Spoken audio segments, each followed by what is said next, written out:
Students, क्या आप एमपीडीएलएड की तैयारी कर रहे हो? क्या आपको एमपीडीएलएड की पढ़ाई पूरी यूट्यूब से करनी है? तो आप बिल्कुल सही जगह पर आए हो।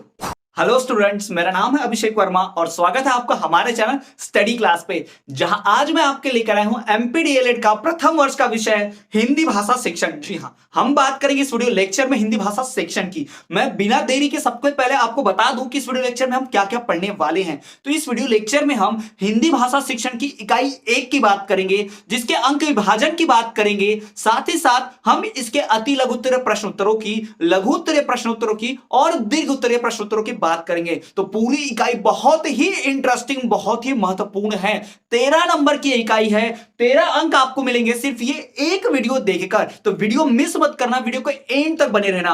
अभी तक बार बार पूछे गए सवाल और आने वाले सवाल सब कुछ प्रश्न उत्तर के साथ मिलेंगे आपको इस वीडियो में। तो वीडियो एंड तक जरूर देखना। और अगर चैनल पे पहली बार आए हो तो चैनल को सब्सक्राइब करके बेल नोटिफिकेशन को ऑल पर जरूर रख देना। और अगर आप डिटेल में इन सभी प्रश्नोत्तरों के नोट्स चाहते हो, सभी विषयों के चाहते हो, तो दिए गए नंबर पर संपर्क करो। आपको बहुत ही किफायती, बहुत ही कम दाम में सभी सब्जेक्ट के पीडीएफ नोट्स मिल जाएंगे। तो चलिए बिना किसी देरी के मैं सीधे आगे बढ़ता हूं और बात करता हूं इकाई 1 के अंक विभाजन की।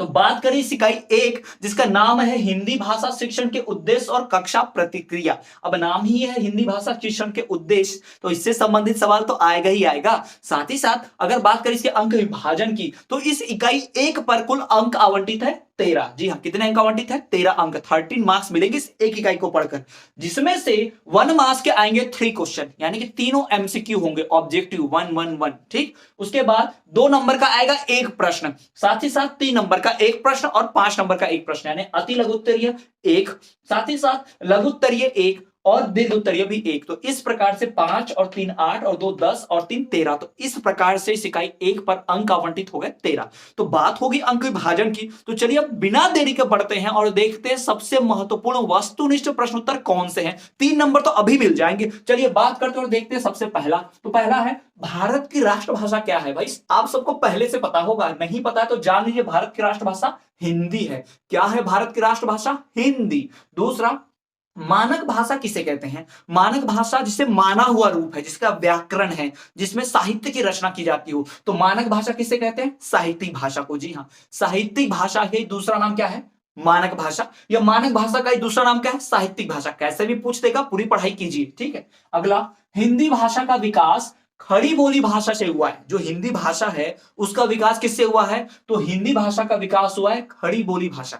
किससे हुआ है? खड़ी बोली भाषा से। अगला देखिए, भाषा स्वर एवं ध्वनि के द्वारा विचारों का अभिव्यक्तिकरण है। यह कथन किसका है? तो यह कथन है स्वीट का। जी हाँ, भाषा जो है स्वर एवं ध्वनि एवं विचारों का अभिव्यक्तिकरण। अभिव्यक्तिकरण मतलब अपने विचारों को प्रदर्शित करना, बताना।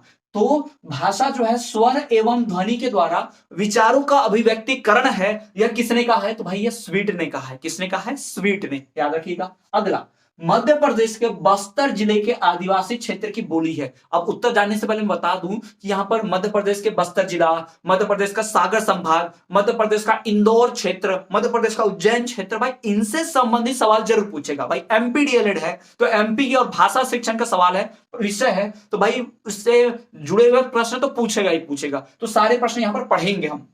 तो और हमारा सवाल है कि मध्य प्रदेश के बस्तर जिले के आदिवासी क्षेत्र की बोली कौन सी है? भाई हल्दी बोली। हल्दी नहीं, किचन वाली हल्दी नहीं, भाई हल्दी बोली। पूरा ल है यहां पर, गलत मत लिखाना। ठीक है, हल्दी बोली, हल्दी बोली। तो हल्दी बोली जो है मध्य प्रदेश के बस्तर जिले के आदिवासी क्षेत्र की बोली है। हल्दी बोली मध्य प्रदेश के बस्तर जिले के आदिवासी क्षेत्र की बोली है। याद हो गया होगा आपको। अगला देखिए, देवनागरी लिपि का विकास हुआ है भाई ब्राह्मी लिपि से। देवनागरी लिपि का विकास किससे हुआ है? ब्राह्मी लिपि। और देवनागरी लिपि किस भाषा की लिपि है? हिंदी भाषा की लिपि है, यह भी ध्यान में रखिएगा। तो देवनागरी लिपि जो है हिंदी भाषा की लिपि है। और इस देवनागरी लिपि का जो विकास हुआ है कहां से हुआ है? तो वो ब्राह्मी लिपि से हुआ है। किससे? ब्राह्मी लिपि। तो ब्राह्मी कैसे लिखते हैं देख लीजिए। अगला प्रश्न, मध्य प्रदेश के सागर संभाग की स्थानीय बोली है। भाई मध्य प्रदेश का जो सागर संभाग है उसकी स्थानीय, वहां पे लोकल भाषा जो है, स्थानीय भाषा कौन सी है? तो बुंदेली। कौन सी है? बुंदेली। याद रखिएगा, मध्य प्रदेश के सागर संभाग, भाई बस्तर जिले में बोली जाती है हल्दी और सागर संभाग में भाई बुंदेली। याद रखिएगा। अगला, भाषा शिक्षण में सबसे पहले किस क्रिया पर बल देना चाहिए? भाषा सीखने में कौन सा काम पहले करना है? तो भाई भाषा आपको अगर सीखना है तो सबसे पहले आप क्या करते हो? डायरेक्ट लिखने लग जाते हो? नहीं भाई, पहले अक्षर सीखते हैं, पढ़ते हैं, उससे भी पहले सुनते हैं, है ना? आप छोटे बच्चों को देखो तो अपने माँ बाप, अपने परिवार के लोगों से, आसपास से सुनता है। छोटे माँ बाप उसको सिखाते, बेटो बेटा पापा बोलो, पापा, तो बोलता है। पहले सुनता है फिर बोलता है। तो सबसे पहली क्रिया कौन सी होनी चाहिए? सुनना। जी हाँ, भाषा शिक्षण में सबसे पहले किस क्रिया पर बल देना चाहिए? सुनने की क्रिया पर। और वैसे भी कहा जाता है एक अच्छा श्रोता ही अच्छा वक्ता हो सकता है, यानी एक अच्छा लिसनर ही अच्छा स्पीकर हो सकता है। यानी पहले आपको सुनना है तभी तो बोलना है। मैं ये जो सीख रहा हूं, मैं आपको बोल रहा हूं, समझा रहा हूं, ये मैंने पहले किसी मेरे टीचर ने सिखाया होगा, मैंने पढ़ा होगा, समझा होगा, उसके बाद मैं आपको पढ़ा रहा हूं। तो मैंने पहले इसको सुना फिर बताया। तो भाषा सीखने के सबसे महत्वपूर्ण कार्य क्या है? सुनना, सबसे अच्छी क्रिया।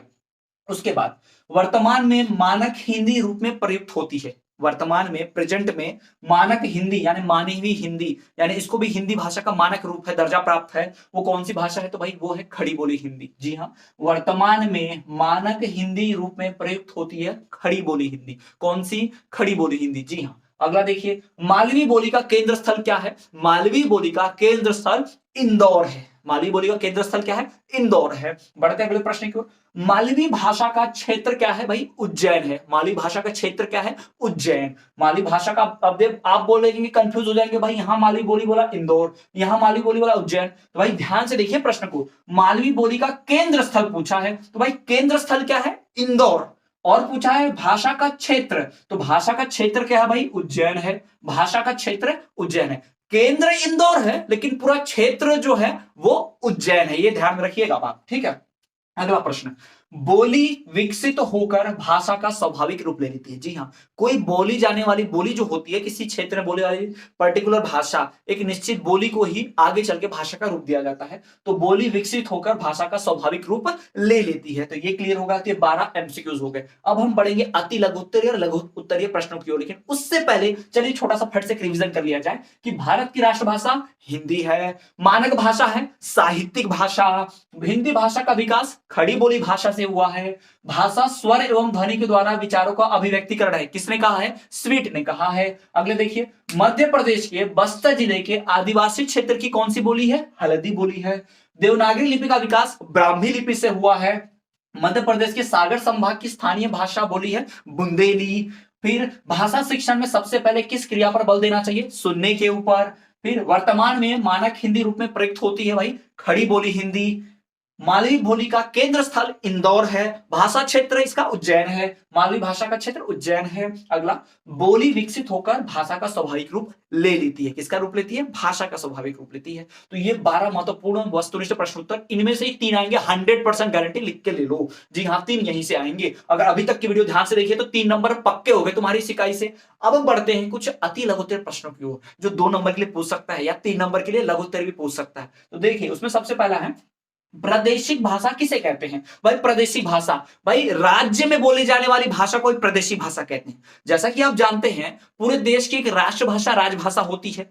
तो हमारे संविधान में यह भी लिखा हुआ है कि जो हमारे भारत के राज्य हैं वो अपने प्रदेश का, अपने राज्य का भी एक पर्टिकुलर, एक खास भाषा रख सकते हैं। ठीक है, तो जैसे पूरे एमपी में, पूरा एमपी की बात में, पूरे देश की बात करें, पूरे इंडिया की, तो हमारे भारत देश में हिंदी को राष्ट्रभाषा घोषित किया है। तो जरूरी नहीं कि हर देश में, हर राज्य में हिंदी ही बोली जाती हो। जैसे महाराष्ट्र में भाई मराठी ज्यादा बोली जाती है। वहां की सरकार अपने काम काज के लिए मराठी भाषा का इस्तेमाल करती है, तो वो मराठी क्या होगी? वहां की प्रादेशिक भाषा। पंजाब में पंजाबी होती है तो प्रादेशिक भाषा। गुजरात में गुजराती भाषा का इस्तेमाल करते हैं सरकारी कामकाज में, तो वो कौन सी भाषा हो गई? प्रादेशिक भाषा। हमारे मध्य प्रदेश में हिंदी इस्तेमाल होती है, आप सभी जानते हैं भली भांति। तो हिंदी हमारे लिए क्या है? प्रादेशिक भाषा। तो प्रादेशिक भाषा वह भाषा होती है जिस भाषा का प्रयोग उस प्रदेश के लोग सर्वाधिक करते हैं, और उस प्रदेश की सरकार, उस प्रदेश में राज्य सरकार क्या करती है?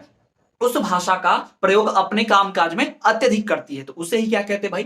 प्रादेशिक भाषा कहते हैं। बढ़ते हैं अगले प्रश्न की ओर कि हिंदी भाषा शिक्षण के दो उद्देश्य लिखिए। हिंदी भाषा शिक्षण के दो उद्देश्य, दो मकसद क्या है भाई? किसी भी भाषा को हम क्यों बोलते हैं? कि ताकि मैं अपनी भाषा, अगर हिंदी भाषा नहीं होती तो मैं आपको समझा पाता क्या? नहीं समझा पाता। और आप मेरी बोली भाषा समझ पाते क्या? नहीं। तो अपने विचार दूसरों को समझाने के लिए, दूसरों के विचार खुद समझने के लिए क्या कहते हैं भाई? भाषा सीखते हैं। तो ये पूछा है भाई, हिंदी भाषा शिक्षण के दो उद्देश्य लिखे। पहला उद्देश्य है विचारों एवं भावों को व्यक्त करना। जी हाँ, विचारों एवं भावों को व्यक्त करना माने दूसरे के सामने रखना। हाँ, मैं ऐसा बोल रहा हूं, मैं ऐसा फील कर रहा हूं। दूसरा, विचारों का अर्थ ग्रहण करना, दूसरे के द्वारा बोले गए विचारों को खुद समझने के लिए। सामने वाला क्या बोल रहा है कैसे समझेगा अगर आपको हिंदी नहीं आती? मैं यहां क्या पढ़ा रहा हूं, क्या बकबक कर रहा हूं, कैसे समझता आपको अगर आपको हिंदी नहीं आती? तो आपने हिंदी सीखी यानी भाषा सीखी ताकि आप मेरे भाव, मेरे विचार समझ सको, मैं जो ज्ञान दे रहा हूं आप समझ सको। तो हिंदी का जो इस्तेमाल होता है विचारों एवं भावों को व्यक्त करने में, विचारों का अर्थ ग्रहण करने में। चलिए बढ़ते अगले प्रश्न की ओर।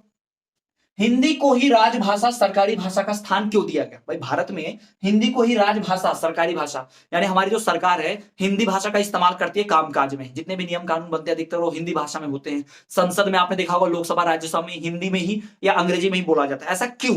तो हमारे भारत में सबसे हिंदी ही एकमात्र भाषा है जो सबसे ज्यादा लोगों द्वारा बोली और समझी जाती है। जी हाँ, 40% से भी ज्यादा, 40%, 42-43% तक के लोग जो हैं वो भारत में या तो हिंदी बोलते हैं, लिखते हैं या फिर समझ जाते हैं पूरी तरह से। ठीक, बाकी भाषाओं को तो 10% से ज्यादा है ही नहीं किसी भाषा का, 7%, 8% ऐसा है। तो हिंदी भाषा जो है सर्वाधिक बहुसंख्यक मेजॉरिटी लोगों द्वारा बोली जाती है। इसलिए भारत सरकार ने जितने भी कामकाज है, राजकार्य है सरकारी, वो पूरा किसमें रख दिया? हिंदी में रख दिया। बट दूसरे लोग भी समझ पाए, लेकिन कुछ ऐसे होते जो तमिल वाले, तेलुगु, कन्नड़ वाले, इन्हें हिंदी नहीं समझती, तो इन लोगों के लिए अंग्रेजी भाषा भी रखी गई है। जी हाँ, इसलिए हमारे सरकारी कामकाज हमेशा हिंदी और अंग्रेजी दोनों में होते हैं ताकि सभी कोई समझ पाए। जी हाँ, बढ़ते अगले प्रश्न की ओर। भाषा क्या है?